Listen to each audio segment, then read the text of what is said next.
mirada que voy a proponer yo pues es una mirada complicada, porque nosotros, claro, no de recursos, no los tenemos 2 días para hablar con los chicos y las chicas, 2 días, o sea, 2 horas, y tenemos que sacarle partido al asunto.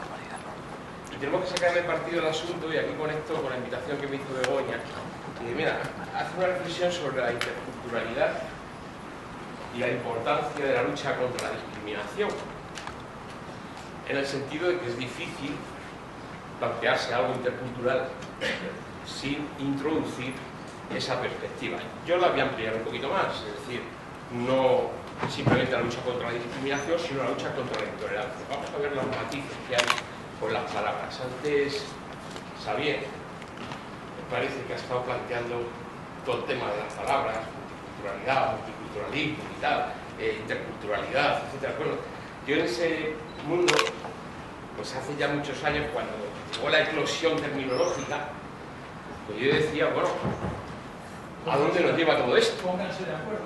Claro, era un lío. Interculturalidad e interculturalismo. Multiculturalidad o multiculturalismo. Pluralidad o pluriculturalismo. Luego llega Merkel hace 3 meses y dice el multiculturalismo ha fracasado. Y yo le digo, ¿el tuyo o el mío? Porque yo, por ejemplo, entiendo lo intercultural. Y además es un hecho. Entonces, generalmente de estos debates, digo, bueno, pues hay que fijarse mucho en las palabras. Por ejemplo, en los 90 tuvimos una pelea con la Real Academia de la Lengua tremenda, con el concepto de tolerancia.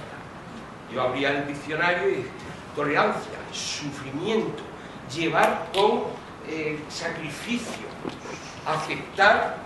Y dije, bueno, la Declaración de Principios de Tolerancia de la UNESCO pone fin a esa barbarie conceptual y habla de 3 dimensiones, que por cierto se han dado a las compañeras y compañeros un cuadernillo sobre convivencia y tolerancia, y ahí al final veréis la Declaración de Principios de la UNESCO. No creo que sean tontos los de la UNESCO, de entrada. Llegaron estos señores y allá por el 95 dijeron, vamos a ponernos de acuerdo porque el mundo está globalizado, estamos viviendo una mundialización y no hay marcha atrás. Nos vamos a ir unos y otros de unos países, de otros países, las comunicaciones están viviendo una revolución, no tiene marcha atrás.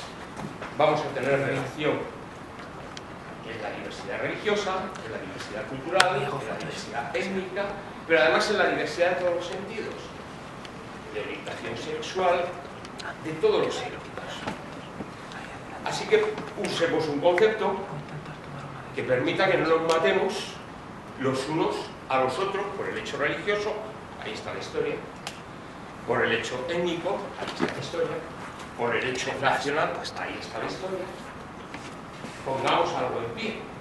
Entonces, un montón de sesudos de la UNESCO dijeron, vamos a sacar una declaración de principios de tolerancia. Y plantearon 3 dimensiones. Respetar, aceptar y apreciar. Yo me acuerdo que por aquellas fechas, que ya andaba por ahí haciendo ruido, Le Pen, cuando le reprochábamos las organizaciones hermanas a la nuestra que no respetaban la diversidad, contestaba, sí, sí, yo respeto, por ejemplo, a los musulmanes, yo respeto a los musulmanes, pero en su tierra, que se vayan a la vida.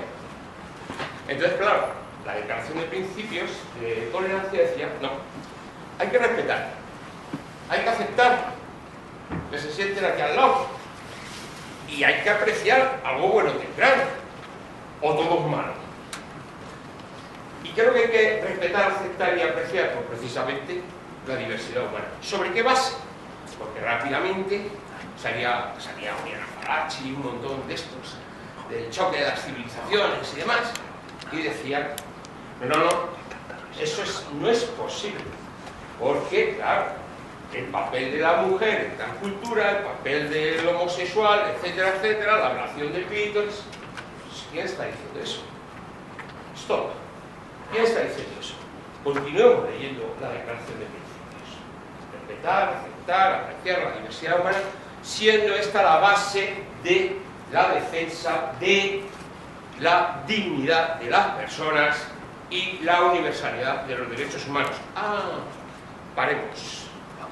Ya entramos en las raíces de las cosas. Claro, te vas a un sabio, te vas al este, que no era un tonto. Y él decía, lo acuñaba en una frase. Decía, es más difícil neutralizar un prejuicio que dividir un átomo. Él, que fue víctima de los prejuicios, y que hay una anécdota de la cual sacamos nosotros la frase para una campaña que seguro que la habréis visto por todos lados, que es solo una raza, la raza humana. Pues él, cuando se huía de los nazis, judío como era, llega a Estados Unidos, país de la libertad, y está en la aduana, el policía le dice, rellene usted el papelito, y él va rellenando el papelito, sus datos, y hay al final una casilla que dice raza. Se queda el este mirándole al policía y le dijo la humana. ¿De qué me está usted hablando? Pero es que, dejadme que me eche un whisky, no voy animando, El otro día tuve el mismo debate, años después, ni más ni menos que con un organismo que se ha creado para defender la igualdad de trato y la no discriminación. Y dice, por origen racial o étnico. Entonces yo levanto la manita y digo, ¿me puede explicar a alguien esto del origen racial?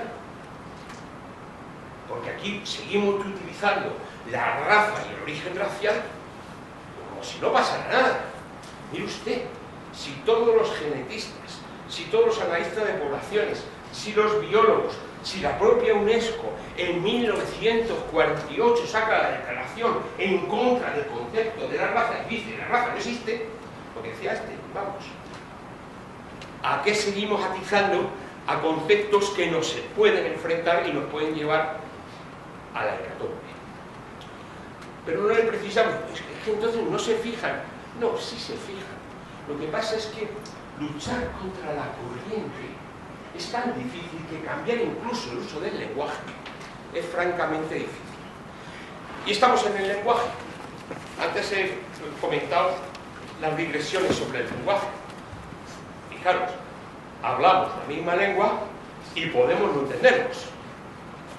Pero necesitamos llegar a acuerdos de qué usos dar a determinados términos, porque es que si no podemos no dar ni dos pasos juntos. Yo me preguntaba cuando teníamos hace ya años cómo aprovechar la oportunidad que tenemos de los micro recursos que tenemos para llegar a las aulas. Seleccionamos un público muy concreto.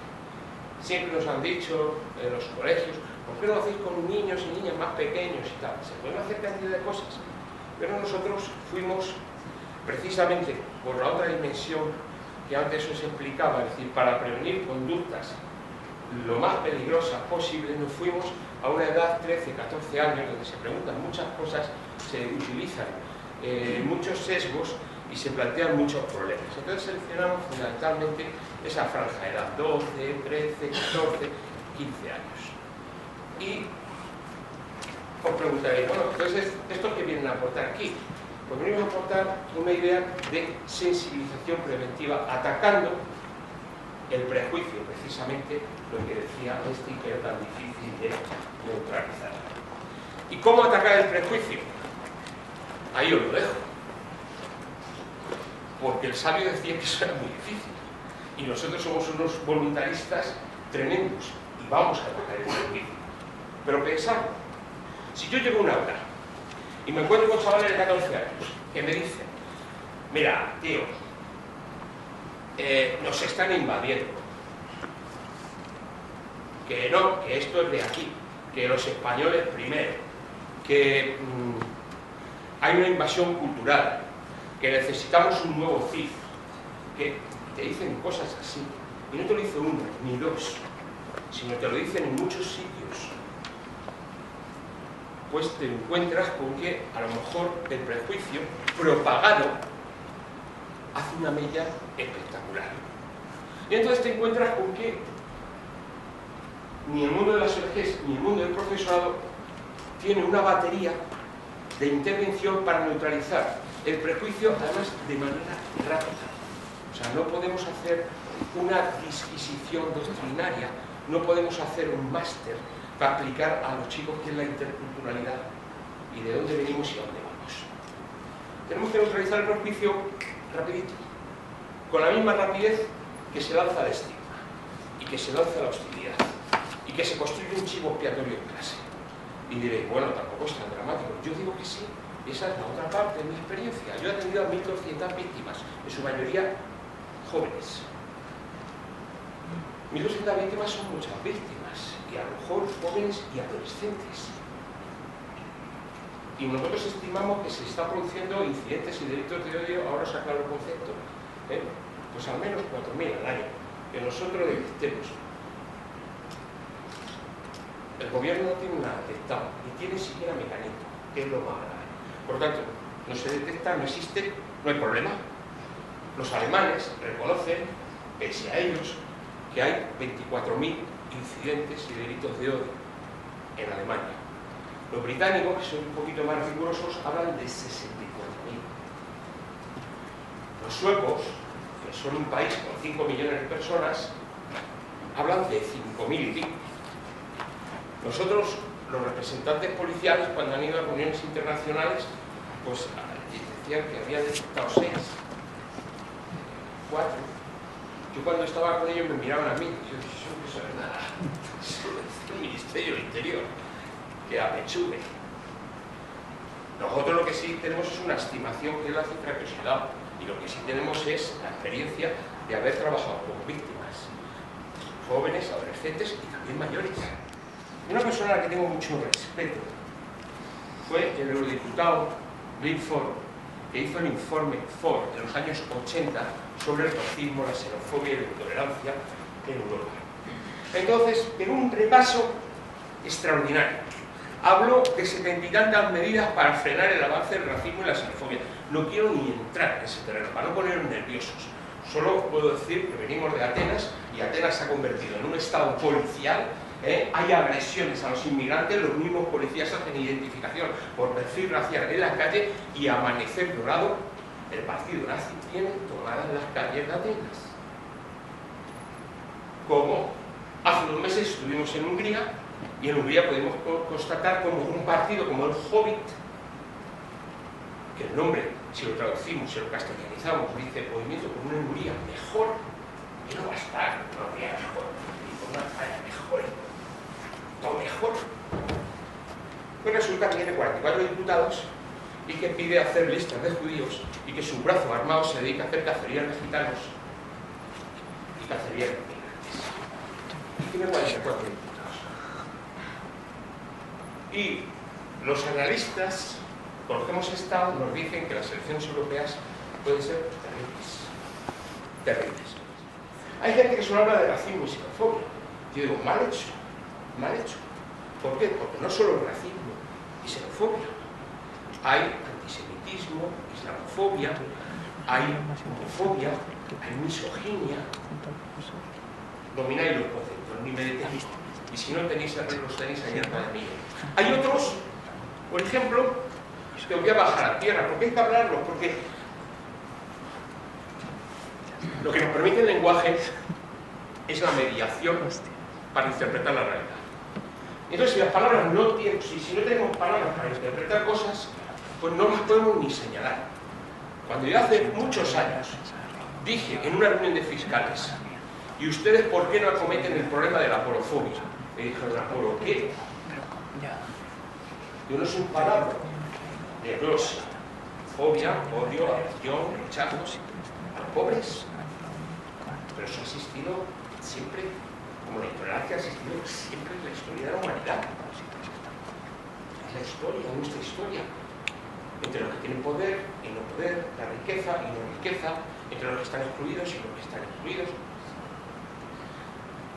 Pongamos elementos al campo. Hace unos meses lo veíais por la televisión. Tuvimos una con un señor abogado que decía que había que acabar con las personas. Él hablaba con los indigentes, no con las personas sin hogar, ese sería el concepto.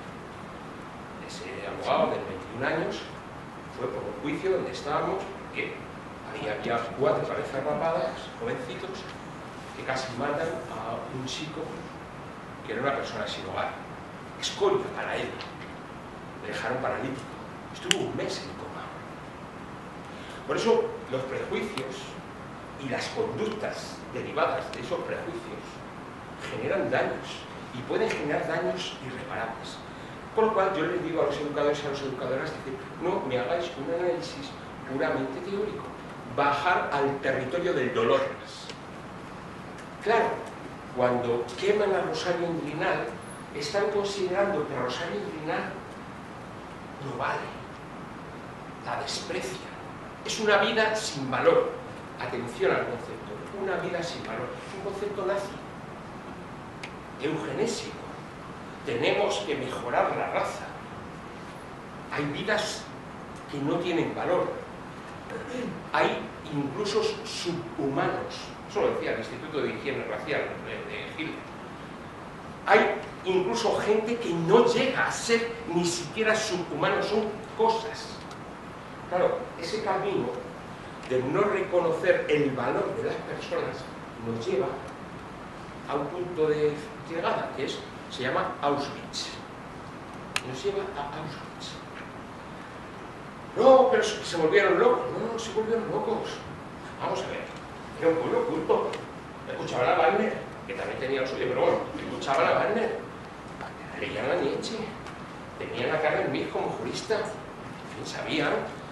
¿Y qué le hace a un arquitecto y a un ingeniero ponerse a maquinar cómo reducen los costes económicos para llevar a millones de personas a los hornos crematorios, a las cámaras de gas, y utilizan ese conocimiento que han aprendido, que tendría que ser para construir casas, lo utilizan para construir vías de trenes, para que les salga más rápido, menos costes, etcétera? Porque gastarse en una bala era muy costoso. 11 millones, os digo que no, que han desclasificado ahora mismo los archivos de Cruz Roja y va a ser un escándalo, ya lo anticipo. A partir del mes de noviembre, de finales de noviembre, se abre la veda a los investigadores. Pero los datos que tenemos ya encima de la mesa son 17 millones y medio de personas exterminadas. 17 millones y medio. Kilómetros de archivos que tenía Cruz Roja, que también manda tenerlo ahí cerradito hasta que por ciertas tensiones, yo creo que ha sido el factor este de la célula asesina que ha trastocado en Alemania el tema, y ha cogido la Merkel y ha sacado a la luz las conexiones que hay entre los grupos neonazis y sectores policiales, y ha sacado a la luz todo esto, y bueno, hay un lío cortado de 3 paredes de narices, como lo hay en Noruega. Era un sujeto como el Breivik que dicen es un loco. No, es un fanático. No es un loco, es un fanático. Es una persona que ha ido a su escuela, que ha estudiado, que le han educado en valores, pero que tenía un mundo que era Internet. Y en Internet también tenía otro proceso de educación, mejor de socialización, pero de socialización antisocial. Y entonces tiene una decisión que es, porque ellos leen mucho, o sea, hay mucha gente que aquí lee mucho, ¿eh? Ojo, no os equivoquéis, leen mucho. Eso de que son 4 locos y 4 tarados dando leña, para nada, quitároslo de la cabeza. Leen hasta el punto de conocerse de pe a pa la resistencia al manual sin líder, metodologías de cómo chulear a un juez, a un fiscal o a una policía, o cómo fabricar bombas, armas y tal. Y eso te lo leen desde bien jovencitos, porque a mí me vienen los padres no solo de las víctimas que han sido agredidas, sino de los victimarios, de los chicos que se han metido en esos grupos y de repente se encuentran en su casa, la habitación llena de siglas. Si yo pregunto por alguna sigla, algunos lo sabréis, que os voy a poner una muy conocida. Pero a ver, hacer reflexión. Si veis en el aula, en un encerado, un 88, ¿sabéis qué quiere decir? Sí, ¿todo el mundo? El profesorado antiguo no está rejuvenecido, ¿eh?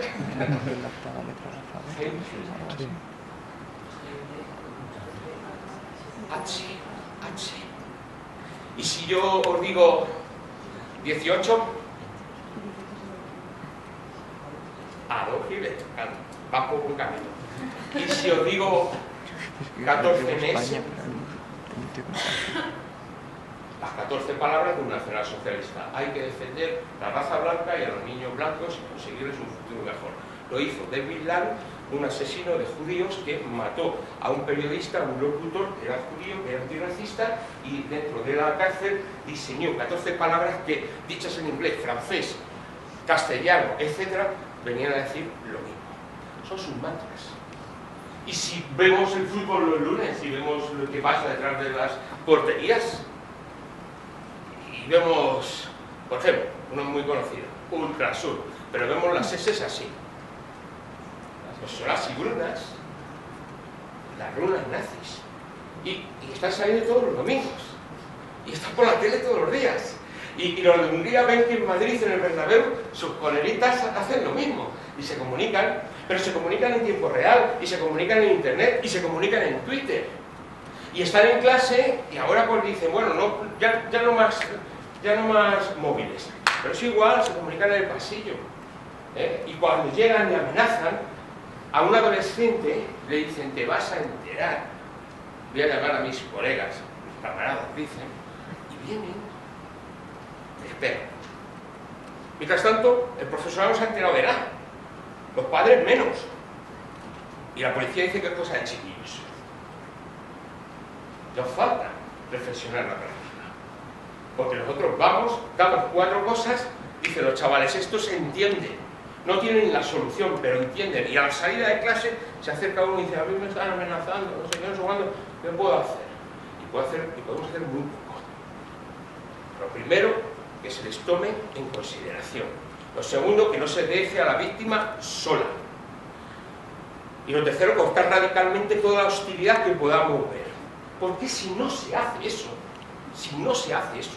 y aquí el profesorado tiene una responsabilidad tremenda, y me diréis, bueno, pero esto no sucede con los de primaria. Bueno, pues con los de primaria hay que tener esa perspectiva para no llegar ahí. Y hay que desactivar ese camino, porque el camino está lleno de infecciones que nos llevan ahí.